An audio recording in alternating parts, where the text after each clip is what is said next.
Bueno, y en esta búsqueda me apareció la mecánica cuántica que me produjo un amor tan inmenso por el conocimiento, y me encontré con este señor que todos lo conocen, ¿no es cierto?, Albert Einstein, que si bien es cierto, no fue el creador de la cuántica porque fue Max Planck, pero él lo validó. Cuando Max Planck planteó su teoría cuántica, que nadie incluso él mismo no estaba muy convencido de esta teoría, él lo validó con su efecto fotoeléctrico, incluso sacó el premio Nobel por eso y no por la teoría de relatividad, que fue mucho más magnífica.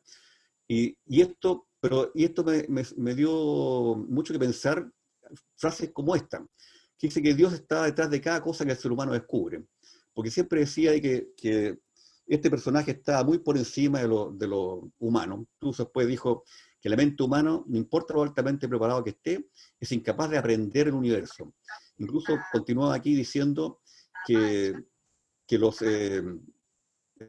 era como, somos como un niño, que entráramos a una gran biblioteca que tuviera libros en todos los idiomas y quisiéramos entender y quisiéramos entenderlo todo. Y él lo decía que esto le parecía a él que es la actitud de la mente humana hacia Dios.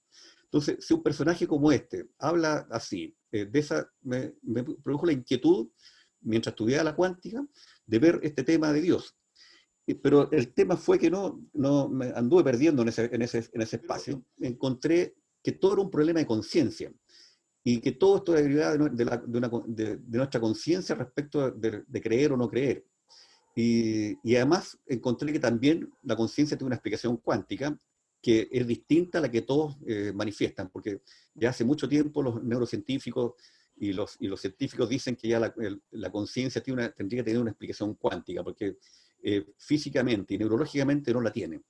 Y desde el punto de vista cuántico tiene varias propuestas en la historia, y yo estoy planteando una nueva, que es la que manifiesto en este escrito, y que aparece Dios en este trabajo.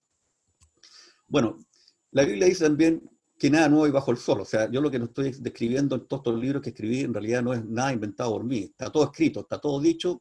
Yo solamente me he dedicado a recopilar. Puedo decirlo como ejemplo.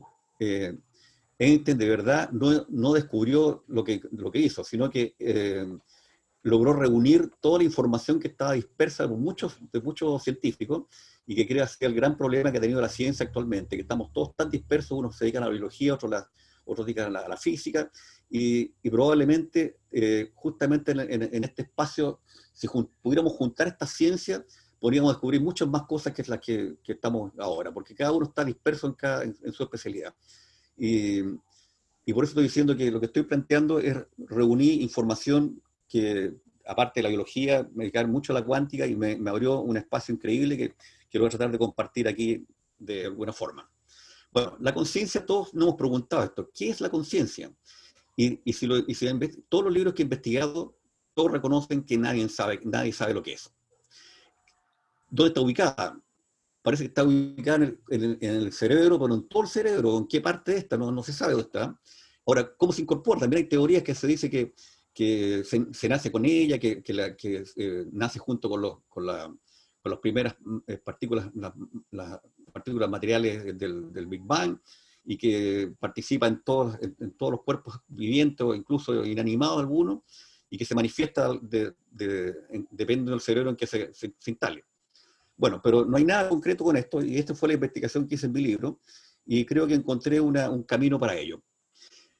Lo que sí quería mencionar de que la conciencia es semejante a la gravedad. ¿En qué sentido?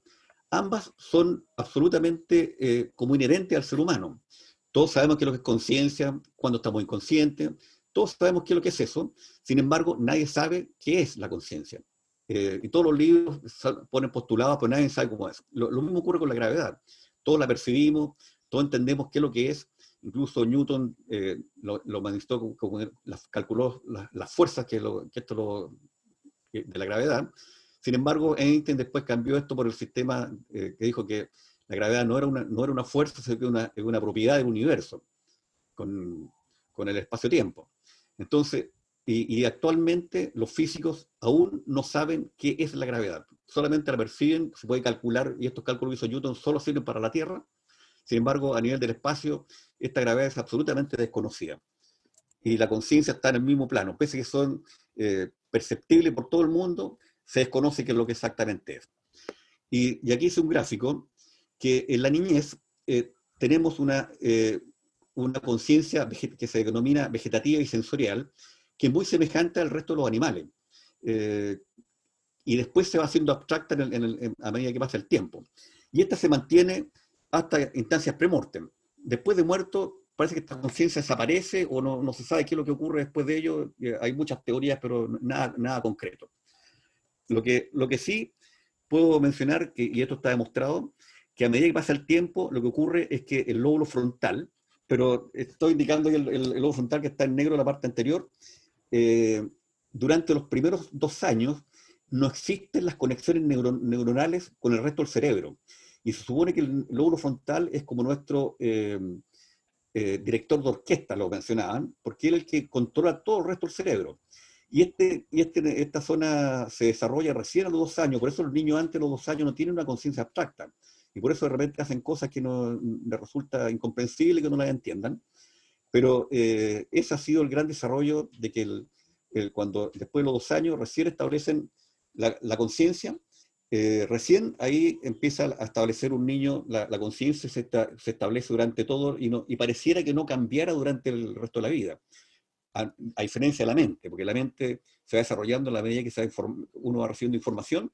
Sin embargo, la conciencia se mantiene más o menos semejante hasta la muerte, a no ser que ocurran cambios muy catastróficos en la persona, y ahí la conciencia cambia, ya sea para bien o para mal. Y nosotros estamos enfrentados a una realidad. Estoy haciendo un marco teórico para decir finalmente cuál es la conclusión a la que quiero llegar. Eh, la realidad es un concepto que realmente los neurocientíficos están muy complicados también para explicarlo, porque lo que nosotros vemos como verde, o como amarillo, o como cuadrado, o como duro, o como qué sé yo, son solamente sensaciones que están llegando a nuestro cerebro. O sea, la realidad, según los neurocientíficos, no existe. Lo que existe, porque lo que está pasando es que están llegando, por ejemplo, en el caso de la vista, son fotones que están llegando a nuestra retina, y de esta retina estos fotones se transforman en impulsos eléctricos, y estos impulsos eléctricos llegan al cerebro a distintas velocidades, y es la conciencia que le da el contexto. Es decir, cuando uno mira el entorno y ve árboles, casas, qué sé yo, es la conciencia que le está dando esa información, porque ahí están llegando solamente fotones, que son cuantos, y estos fotones se transforman en impulsos eléctricos, y es la conciencia la que le da el contexto final y la tridimensionalidad y todo ese asunto. O sea, esta conciencia es la que está eh, eh, permitiendo, digamos, que lo que nosotros creemos que es realidad lo está, pero solamente es una cosa que existe en nuestro cerebro, afuera no existe, porque no existe el dolor, no existe el frío, sino que son sensaciones que nuestros sentidos le entregan al cerebro, y el cerebro el que le da una realidad a esta realidad, bien digo. Y si nosotros analizamos, los fotones funcionan en todas estas longitudes de onda, que van desde las ondas de radio hasta los rayos gamma, y solo nosotros permitimos nuestra realidad solamente funciona en este espacio muy pequeño, que es la luz visible, que son los colores que nosotros vemos. Sin embargo, la radiación electromagnética funciona tiene un amplio margen en la cual realidad que nosotros desconocemos. Incluso sabemos que estos rayos X, estos rayos gamma son capaces de atravesarnos a nosotros y nos pueden provocar daño incluso. Pero esta realidad es muy restringida solamente por estos fotones que están permitidos por la luz visible, que es un espectro muy bajo en este electromagnetismo. O sea, en resumen, nuestros 5 sentidos le informan al cerebro, que sería nuestro disco duro, y ahí la mente elabora una conclusión de esto que le está informando el cerebro.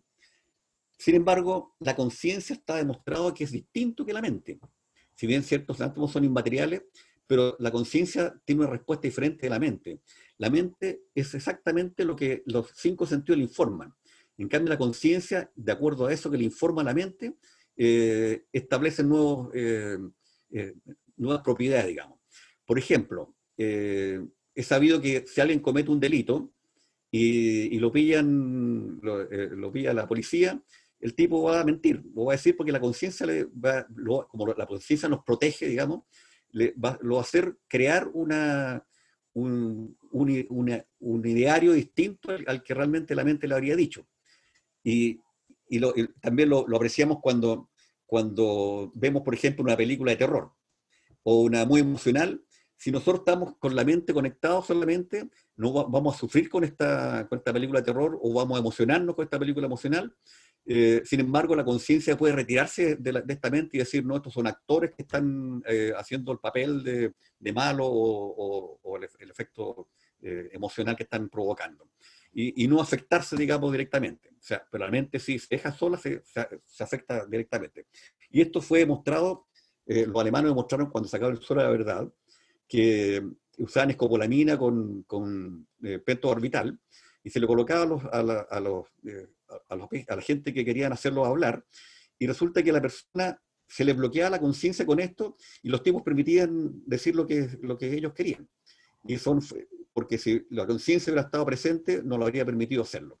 Entonces, con eso la verdad quedó claramente demostrado que, bueno, hay muchos más, pero es para graficar nomás lo que quiero decir. Entonces, ahí viene la pregunta, ¿dónde está esta conciencia? Bueno, ya no hay duda, como expliqué al comienzo, de que la conciencia, están todos convencidos que tiene una constitución cuántica. Ahora, los cuántos pueden estar en muchas partes y en ninguna a la vez.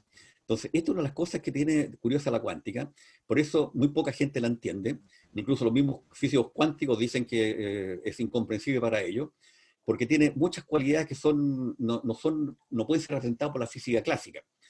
Eh, y quería hacer un breve resumen de qué son los cuantos, para que más o menos entiendan el concepto.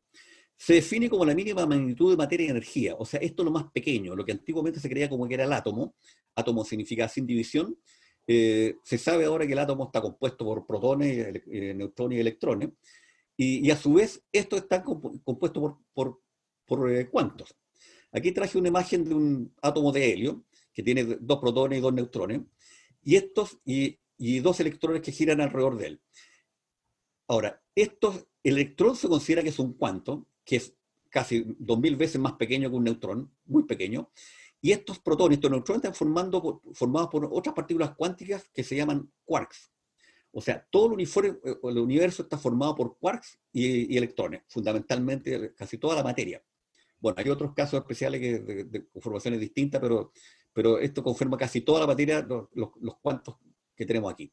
Ahora, si nosotros recordamos antiguamente, se nos decía, cuando estudiábamos en nuestro estudio secundario, nos decían que había un núcleo, que estaban los protones y neutrones, y que alrededor giraban unas partículas que se llamaban electrones. Bueno, esto fue el método de Rutherford, y que después Bohr lo mejoró un poco, pero claramente no correspondía exactamente. Hoy se sabe que esta es la forma de un átomo.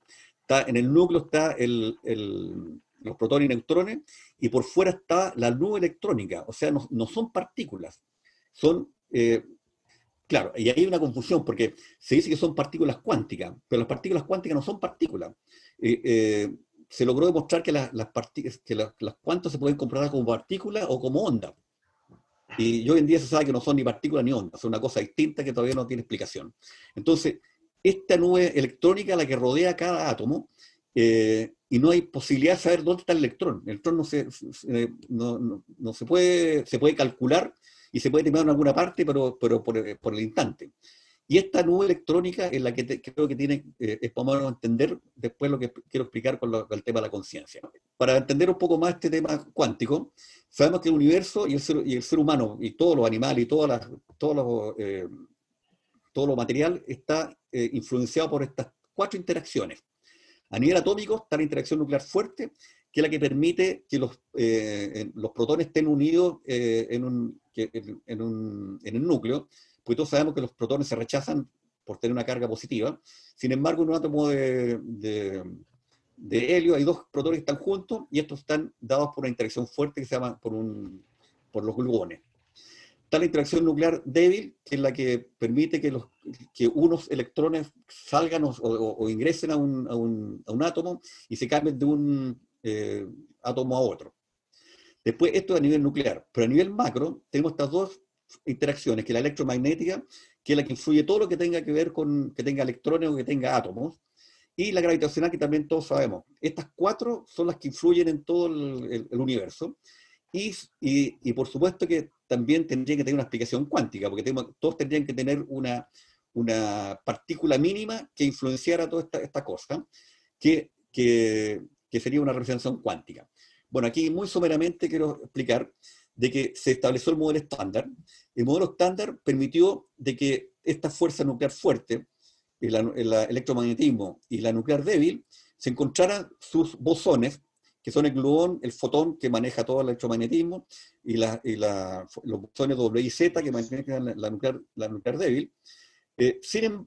Bueno, el bosón de Higgs todo el mundo sabe que fue descubierto, pero está descubierto que es el que le da materia, porque se supone que en el Big Bang solamente toda la energía, y para explicarlo muy en simple, obviamente que esto es mucho más complejo, el bosón de Higgs fue el que le permitió el que apareciera la materia del universo.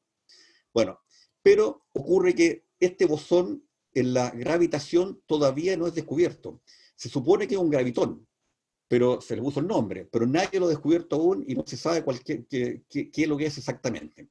Como le explicaba antes, toda la materia del universo está formada por estos quarks, que son fermiones, y los leptones, que el más conocido es el electrón. La materia está compuesta de todo esto, sin embargo, la gravitación sigue siendo un misterio y es lo que quiero, y creo que por ahí va el tema de la conciencia. Creo que la conciencia yo estoy planteando una teoría gravitacional, porque todas las teorías que he leído sobre conciencia que son cuánticas, se refieren a un electromagnetismo. Yo estoy convencido que esto es una teoría gravitacional que lo explicaría y que obviamente, como la gravitación todavía no está bien descubierta, estoy dando un avance para que la gente siga avanzando en o sea, digamos, sigan descubriendo este tema. Bueno, tal como decía el electrón alrededor del núcleo, creo que esta es la conformación de la conciencia. Como explicaba antes, todo el mundo, todo el universo está influenciado por estas 4 interacciones, pero cuando estamos dentro del vientre materno, estamos influenciados solamente por 3, la débil, la fuerte y el electromagnetismo. Sin embargo, la gravitación está fuera, porque nosotros estamos en estado ingrávido. Y esto se mantiene durante todo el embarazo, solamente la gravidez la recibimos recién cuando nacemos. En ese instante recibimos el tremendo impacto gravitacional de todas las fuerzas de todo el universo, especialmente el sistema solar, que nos impacta en este cuerpo y nos rodea y nos envuelve. Algo así como, y lo que planteo que es algo semejante como a la materia oscura. La materia oscura es la materia que envuelve a todas las galaxias y que también se desconoce qué es lo que es. Y esta gravitación es la que nos permite, nos hace llorar y nos hace tener un impacto, digamos, en todo este proceso. Que bueno, en mi libro lo explico con mucho más detalle. Así, esta conciencia, pienso que establecería una conexión con el cerebro en nosotros los agnósticos. Sin embargo, parece ser que, como dije, está envolviéndonos a todos, todo el cuerpo. El budismo plantea o muchas religiones plantean de que existirían los chakras y que esta conciencia actuaría a distintos niveles, circunstancias que yo desconozco, por eso la menciono nomás, pero no tengo información sobre lo que son los chakras. Pero parece ser de que sería unas expresiones de esta conciencia a los distintos niveles, porque esta conciencia nos envuelve a todos. Sin embargo, nosotros los agnósticos, incluso los ateos, solamente tenemos, al parecer, tenemos a través de esta conciencia conectada con nuestro cerebro nomás. Y que en nuestro instante de sueño, esta conciencia como dije al principio, los cuantos pueden estar como no estar, de repente esto se hace ausente. Y el hecho de que tengamos sueños, de repente que son poco entendibles, es porque en el sueño la conciencia, como en la parte del lóbulo frontal, no funciona, digamos. O sea, la conciencia como que se despega de esta zona y solamente funciona el resto del cerebro. Entonces, el resto del cerebro puede decirnos que estamos volando, pero no tenemos nuestro lóbulo frontal que nos dice que eso es un absurdo. Bueno, incluso también se ha dicho, y esto también los Budas lo trabajan mucho, que son capaces de sacarse la conciencia de su cerebro y verlo desde fuera. Incluso hay experiencias de gente que ha tenido una muerte clínica, con todos los parámetros cerebrales y cardiológicos de muerte. Sin embargo, ellos han retornado de nuevo y han podido describir qué es lo que le hicieron y resucitaron, por decirlo entre comillas. Bueno, los Budas, según ellos, lo que he leído de ellos, que son capaces de trabajar esto y sacar su conciencia, su mente, y poder alcanzar otros niveles que también yo desconozco eso porque yo estoy hablando del punto de vista agnóstico, y ellos plantean que se conectan con otros estados superiores que no sé a qué se refieren con eso. ¿Qué es lo que dice la ciencia respecto de Dios? Se sabe que es un personaje. Ahora, este personaje está descrito de diferentes formas para los creyentes. No hay duda que es un personaje al cual ha creado todo, tiene un poder inconmensurable, es el creador y el que nos dio todo a nosotros, y es alabado, y por eso se escribe con mayúscula. Ahora, los agnósticos no, más bien los ateos, hablan de Dios en minúscula y dicen que Dios no existe, simplemente Dios fue inventado por el hombre hace 12.000 años, cuando crearon las religiones, inventaron este personaje para crear una religión y someter al resto del personaje. Sin embargo, traje el nombre que me pareció mucho más verdadero, digamos, de Elena Blavatsky, la que creó la teosofía, que habla del innombrable, porque según ella es un personaje que no tiene, porque uno cuando el personaje habla que es persona, entonces no se puede personificar. Es algo que no tiene nombre y que es no nominado y que está por encima de todo lo que incluso la mente humana pudiera poder calificar. Y que de alguna manera Einstein también lo mencionó de una forma semejante. Del punto de vista de la ciencia, ¿qué es lo que dice con respecto como creador del universo? Resulta curioso que si el Big Bang se produjo hace 13.700 millones de años atrás, aparecen los primeros, por acción del bosón de Higgs, aparecen los primeros cuantos, los electrones y los quarks. Después estos quarks empezaron a formar núcleos y alrededor se empezaron a hacer los electrones y se empezaron a juntar y empezaron a aparecer las estrellas. Y después las estrellas se juntaron y empezaron a aparecer las galaxias, pero fíjense que la galaxia nuestra, que la Vía Láctea, se demoró 9.000 millones de años después del Big Bang. Y dentro de esta galaxia, que es inmensamente grande, de 200.000 años luz, recién apareció un sistema solar, hace 4.500 años atrás, que es este. Este es el sistema solar dentro de esta galaxia.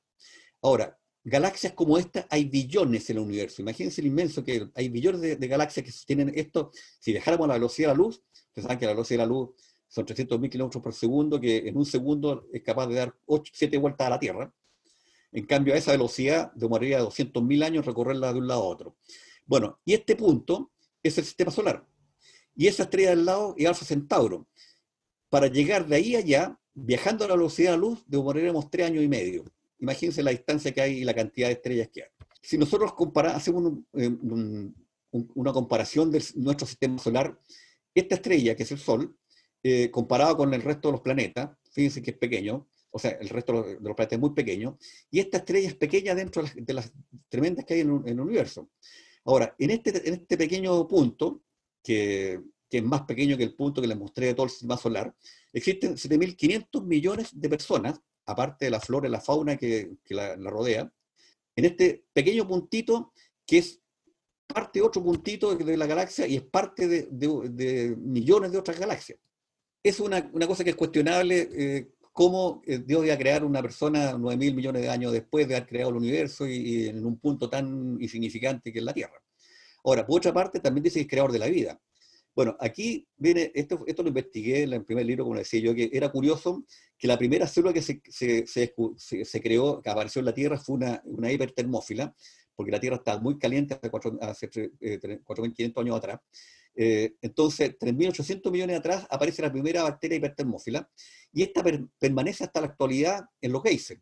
Y esto me preguntaba que por qué estaba muy bien adaptada, para qué evolucionó a unas que tenían 2 células, 4 células y millones de células como las nuestras, como el ser humano, que estamos conformados por billones de células, y se demoró en todo este proceso 3.800 millones de años. Bueno, pero el tema es que si creó la vida, ¿por qué se demoró 3.800 millones de años en crear un personaje que entendiera su existencia? Porque no creo que las bacterias ni los animales anteriores entendieran que él existía. Y esto lo podemos ver en la evolución de la especie humana nomás. Está claro que hay una prolongación aquí de un crecimiento que se fue notando, digamos, que las especies fueron cada vez más inteligentes hasta ser Homo sapiens como el Neandertal. Sin embargo, la sapiencia empezó a partir del Australopithecus, que el Australopithecus, todo esto es semejante al chimpancé, es exactamente igual. Lo que se ha descubierto en su esqueleto tiene la misma forma, la única diferencia es que este era bípedo y este todavía no sigue siendo bípedo y tiene los brazos más cortos.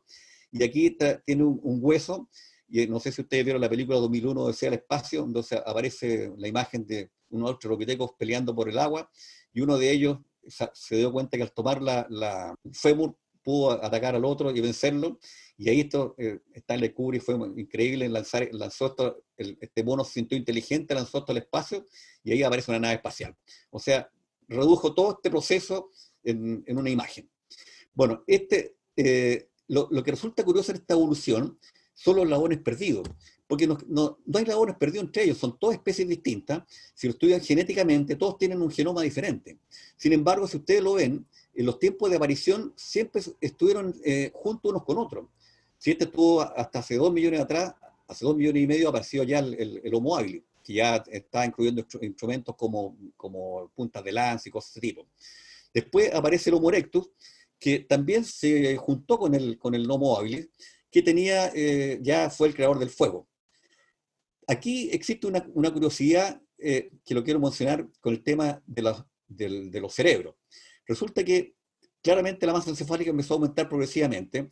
El chimpancé con el australopithecus tenía 350 cc de masa encefálica, el habilis 750, con 1000 llegamos al Homo erectus. Sin embargo, el cromañón, perdón, el neandertal tenía 1750 cc. Es el animal que proporcionalmente tiene el mayor cerebro en la historia de la creación animal de la Tierra. Este es el que tenía el mayor cerebro de la Tierra. Ahora, o sea, comparado con relación al cuerpo.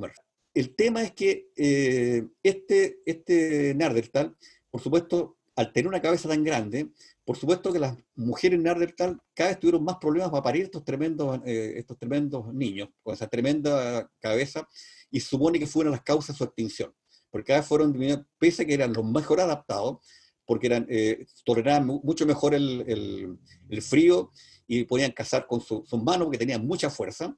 Sin embargo, se extinguió y fue superado por este otro, que es el cromañón, que tiene un cerebro bastante más chico. Pero ¿cuál fue la gran diferencia? Fíjese que el lóbulo frontal es el que claramente nos dio la diferencia y nos permitió tener una conciencia abstracta. Bueno, ahora, ¿qué dice la conciencia respecto de Dios? Bueno, todo el mundo sabe que para Cromañón primitivo, que ya empezó a tener conciencia abstracta, todo lo que era desconocido para ellos era el Dios, estaban los dioses de la lluvia, de todo. Sin embargo, en la medida que fue entendiendo que esto era un efecto de naturaleza, se fue haciendo monoteísta. Sabemos también que hace 15.000 años, recién hace 15.000 años, aparecen las religiones, o sea, antes esto no existía, o sea, antes hablar de Dios no tenía, no debió ser una información, por lo menos, bueno, no hay escritos ni cosas religiosas en ninguna parte que se haya planteado eso. Y recién la ciencia aparece como una cosa incipiente, o sea, claramente la religión tuvo mucho poder, más que la ciencia, que fue una cosa muy incipiente. Pero, como decía, ambas se iniciaron en la conciencia abstracta. Bueno, y las preguntas, antes de esas fechas se creía en Dios, el Homo habilis o el Australopithecus creían en Dios. Bueno, no hay vestigios, recién como digo, Cromañón, incluso en la tercera generación de Cromañón, porque Cromañón tuvo 3 generaciones, 2 que se extinguieron, y la que sobrevivió apareció hace 40.000 años, y que recién hace 15.000, 20.000 años empezó a establecer esta conciencia y empezó a plantear la existencia de un personaje como Dios. La otra pregunta, si un niño o cualquier persona no se hablará nunca de Dios, ¿creería en él? ¿Los animales y las plantas lo perciben?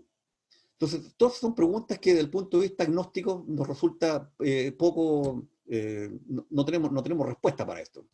Lo que se sabe también es que la ciencia y la religión fueron separadas, y esto por culpa de los fundamentalistas, porque antes la ciencia y la religión fueron una sola, y todos sabemos que los fundamentalistas cristianos, con la Santa Inquisición, el caso más emblemático fue Galileo Galilei, que defendía el heliocentrismo de Copérnico.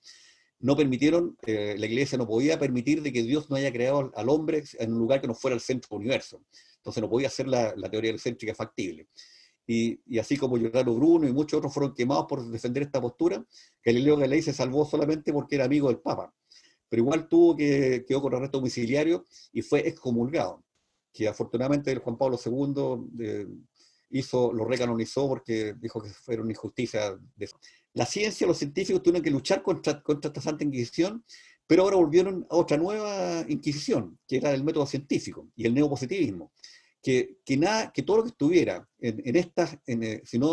si algo no respondía al método científico, simplemente no podía ser válido. Afortunadamente, con la cuántica, ahora estas dos cosas están absolutamente ya se dieron cuenta los cuánticos que esto no ocurre y que hay algo más que no se sabe aún. Ahora, volviendo a lo religioso, el mundo está repartido de distintas religiones, y lo que sí se sabe es que lo que resulta curioso es que la mayor parte de la humanidad es creyente. Traté de buscar la estadística, pero parece que bordea el 60% de los creyentes, y los agnósticos bajan al 30% y los ateos al 10%. Y todos convivimos de igual forma, pero a mí me empecé a investigar sobre los creyentes, porque me impresionaba esto. Para mí resultaba absolutamente ilógico. ¿Cómo esta gente, y conversaba con ellos, y ellos actúan así, pero con una absoluta convicción? Y hablan de una devoción. Bueno, la devoción es el creer sin mayor cuestionamiento sobre un ente que ellos llaman Dios con mayúscula, y al cual le rinden pleitesía y le dan un montón de cualidades. Y yo lo que aprecio es que lo hacen de verdadera forma, no es una cosa que fue inventada. Al tratar de investigar, ellos dicen que sienten a Dios por el corazón, o dicen que es un chakra, no sé, no entiendo mucho eso, pero que a través del corazón ellos perciben, claro que no el corazón biológico, sino que parece que en esa zona ellos perciben que esa conexión con algo divino y con algo que obviamente yo lo desconozco. Entonces, porque nosotros solamente funcionamos, al parecer, así como está, como decía, la conciencia está a todo nivel del cuerpo, nos rodea, nosotros los agnósticos y los ateos estamos funcionando solamente con nuestra conciencia cerebral. No tenemos percepción de conciencia a otro nivel. Y si seguimos esta teoría, habría que plantear la hipótesis que la conciencia religiosa se conecta con este corazón, que le puse interrogativo porque efectivamente no es el corazón físico, sino que parece que es un chakra, no sé, o la parte de conciencia que está conectado con esa parte, que tiene una conexión con este ser supremo. Sin embargo, los científicos solamente funcionan con el raciocinio, que está a nivel cerebral. Entonces, con esto puedo concluir lo siguiente, que los creyentes simplemente tienen una conexión directa con Dios, que la desconozco, pero ellos la perciben, y los ateos y los agnósticos tenemos bloqueado esta percepción. Sin embargo, teóricamente yo puedo decir que a lo mejor, como Einstein dijo que todavía estamos muy en pañales en conocimiento del universo, a lo mejor con el conocimiento científico y conociendo todas las ignorancias que tenemos del universo, a lo mejor nos encontraremos con Dios. O sea, por lo tanto, a lo mejor todos vamos a llegar a Él, solo que algunos lo hicieron fácil, solamente con la cosa creencia, pero para nosotros los ateos gnósticos el camino va a ser bastante más largo porque tenemos que descubrir todo lo que hay por delante. Sin embargo, quiero terminar esto con una reflexión personal. Creo que ciencia y religión ambas son inherentes al ser humano y creo que deberían ser complementarias y deberían reunirse y no evitar los dos fundamentalistas que hubo del método científico y de la Inquisición, que hicieron que estas dos se separaran y que ahora claramente se aprecia una reunión de estas, sobre todo los físicos cuánticos que piensan que a través de la cuántica podría haber una unión de esto. De hecho, muchos cuánticos se han dedicado al budismo, que resulta curioso, porque ellos ven el tema mente-materia de una forma distinta, que yo la desconozco, pero es lo que he investigado. Esa era mi presentación.